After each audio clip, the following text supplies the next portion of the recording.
রাবি, হাসপাতালে এখন হাম আক্রান্ত রোগীর চাপ কেমন দেখছেন, কি বলছেন চিকিৎসকরা? পূর্বে মহাখালীর ডিএনসিসির এই হাসপাতালে সকাল থেকে ৩৫ জনেরও বেশি হামে আক্রান্ত হয়ে এবং উপসর্গ নিয়ে এখানে চিকিৎসা নিতে এসেছেন। পাশাপাশি সকাল থেকে এখন পর্যন্ত ৮ জন শিশু এই হাসপাতালে ভর্তি হয়েছেন।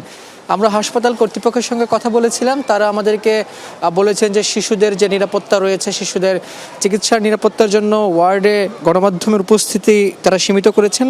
তবে আমরা এই করিডোরে আছি যেখানে জরুরি বিভাগে অর্থাৎ এই হাসপাতালে যারা হাম আক্রান্ত হয়ে আসছেন বা সংক্রমণ নিয়ে আসছেন তাদেরকে এখানে চিকিৎসা দেওয়ার জন্য যে কাউন্টার রয়েছে, আমরা তাদের সঙ্গে কথা বলছিলাম যে তারা বলছেন যে আজকে সকাল থেকে প্রায় ৩৫ জনের মতো এখানে রোগী এসেছেন, বাচ্চা নিয়ে এসেছেন, কেউ বয়োবৃদ্ধ রয়েছেন। আমরা রোগীর স্বজনদের সঙ্গে কথা বলছি, তারা বলছেন অনেকেই ঢাকার বাইরে থেকে এসেছেন, যার কারণে বিভিন্ন হাসপাতালে তারা গিয়ে প্রথমে চিকিৎসা নিচ্ছেন, পরে এই হাসপাতালে তাদেরকে রেফার করছে। এই কারণেই মূলত তারা আসছেন।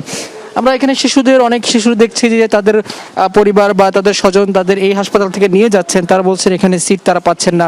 অর্থাৎ বলা যায় যেহেতু এই হাসপাতালটি এই হাম রোগীদের জন্য ডেডিকেটেড একটি হাসপাতাল, ফলে এখানে যেহেতু সিট তারা পাচ্ছেন না, নানা জায়গায় তারা চেষ্টা ফিকির করছেন যে তাদের শিশু সন্তানের চিকিৎসার জন্য।